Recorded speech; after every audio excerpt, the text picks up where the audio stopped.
What's going on, guys? Mike back again here, this time with the vinyl tag video that I've been seeing kind of floating around here on YouTube.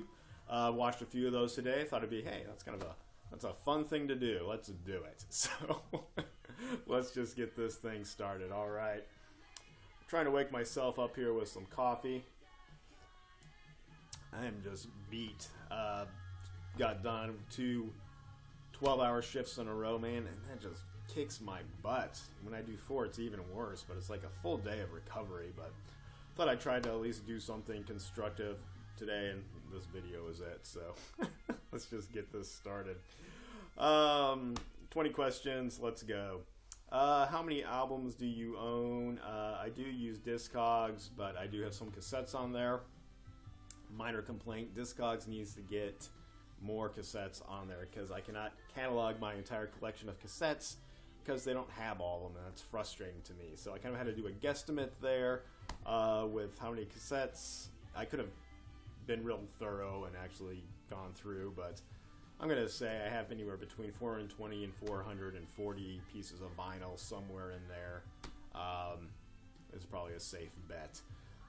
What kind of record player do you own? Right now I am rocking the Audio Technica, which is playing Mate's Estate right now. Great band, by the way. Got it for Christmas. It's the low-end model, and I seem to be content with it.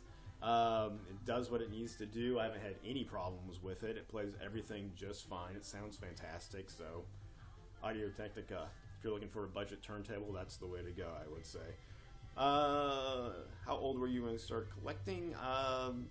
Probably between 26 and 27. Safe bet. Probably about 10 years. Okay.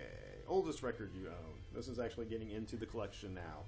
So I had to take a guess on this. This one doesn't have a date on it, but it's probably one of the oldest that I own, if not the oldest. But this would be Mantovani, Songs to Remember. You might even ask, why do I own this? I just saw it in the shop. It caught my eye.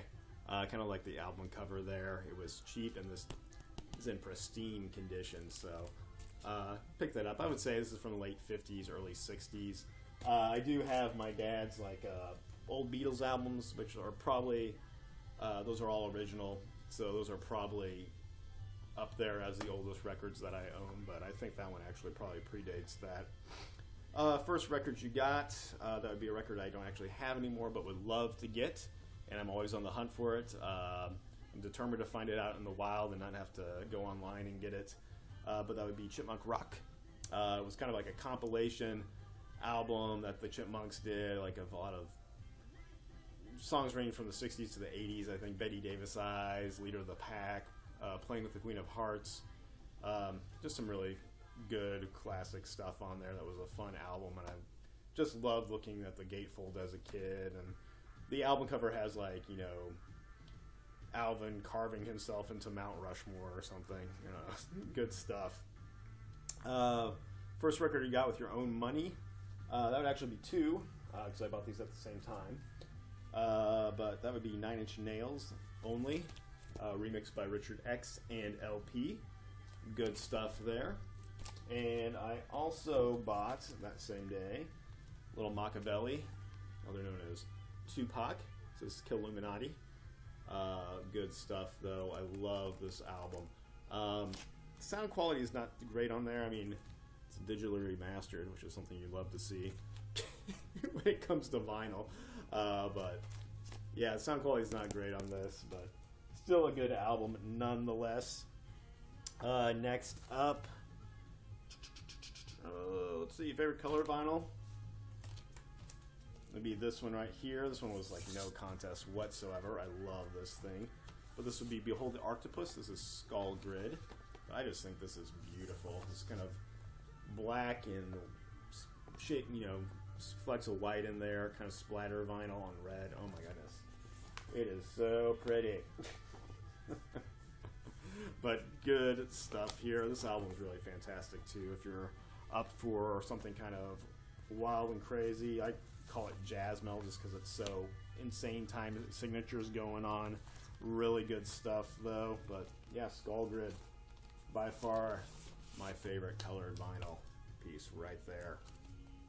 Uh, Next question, I didn't know how to quite take it. I saw people do different things with it, so I decided to go with the route that I did, obviously.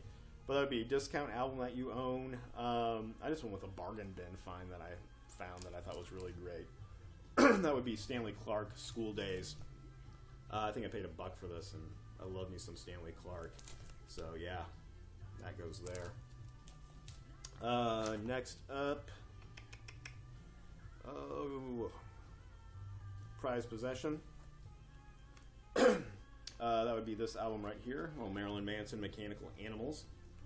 I know this thing's hard to find now, but I'm glad I have it in my collection, and paid a nice price for this, actually. I think I paid $30 for this. A friend of mine was at a record store, and they had it, and called me and was like, do you want me to pick this up for you? And I was like, yes. So thank you, Chris, for picking this up for me. I'm no longer friends with him. I've lost touch. I hope he's doing well out there. Impulse. No, sorry. I'm getting ahead of myself here. Female artist. Probably one of my favorite female artists. Let's go with Miss Chelsea Wolfe. This is Apocalypsis. This is, I believe, a first pressing on Pindu Sound Recordings, which is no longer with us. But I love this album.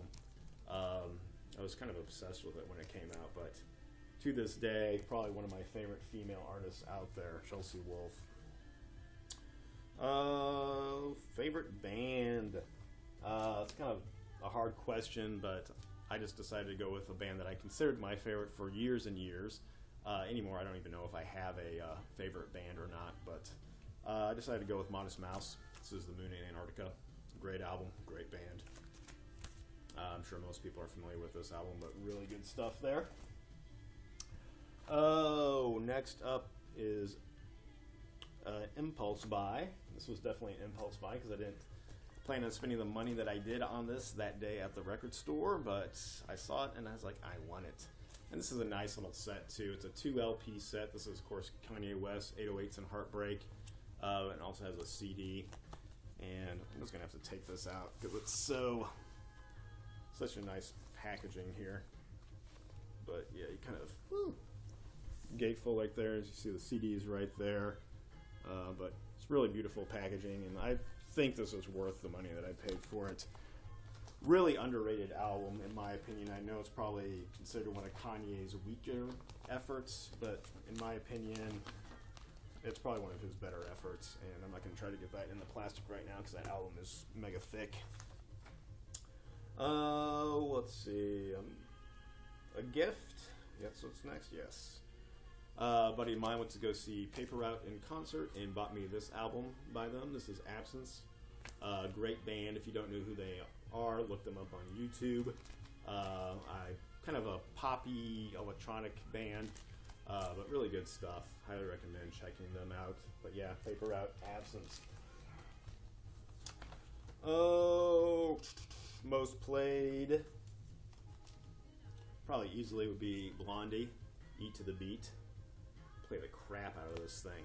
I haven't listened to it as much recently, but this is definitely up there as one of my most played albums. I love this thing. Definitely my most favorite Blondie album as well. Rarity. I went with 2 here. The first one is Oh Sleeper. This is a Titan EP that you could only get through the Kickstarter that they had.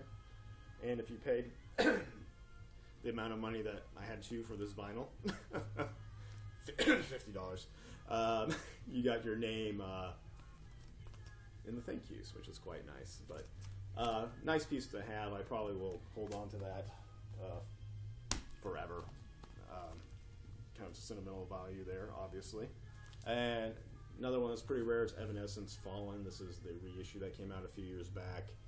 I believe the 10-year anniversary, but this thing is super hard to find, but it's on a nice little lavender vinyl as well, lavender purple, whatever you want to call it. Good stuff, though. And I know they just came out with the Evanescence box set, but I'm not gonna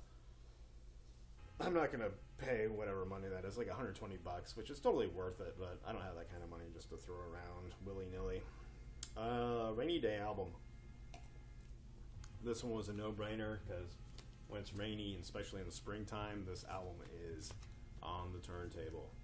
John Coltrane and Love Supreme, great jazz album. If you do not know this album, go out and get it.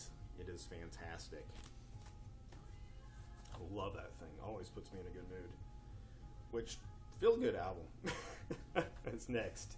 I went with two routes here, a metal route and a pop route. Pop route, I went with Ariana Grande, My Everything. This album always puts me in a good mood.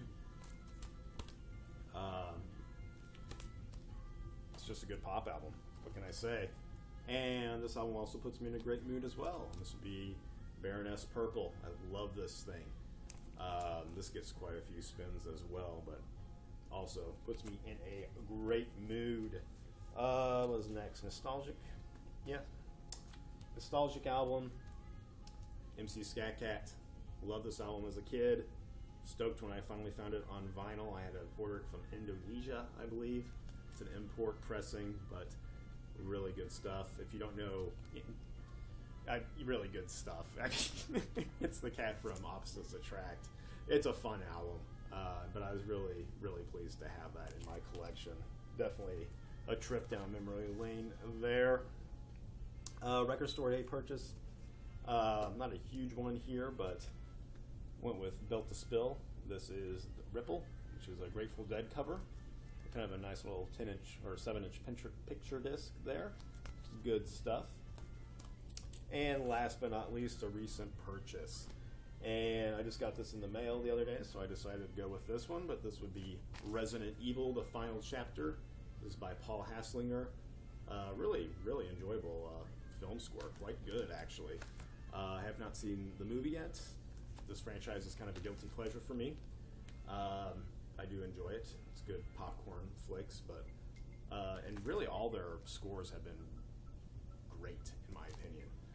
But this one, and this is the only one on vinyl, so I was pleased to get that. So I do believe that wraps up the 20 questions. So we had 12 minutes, not too bad.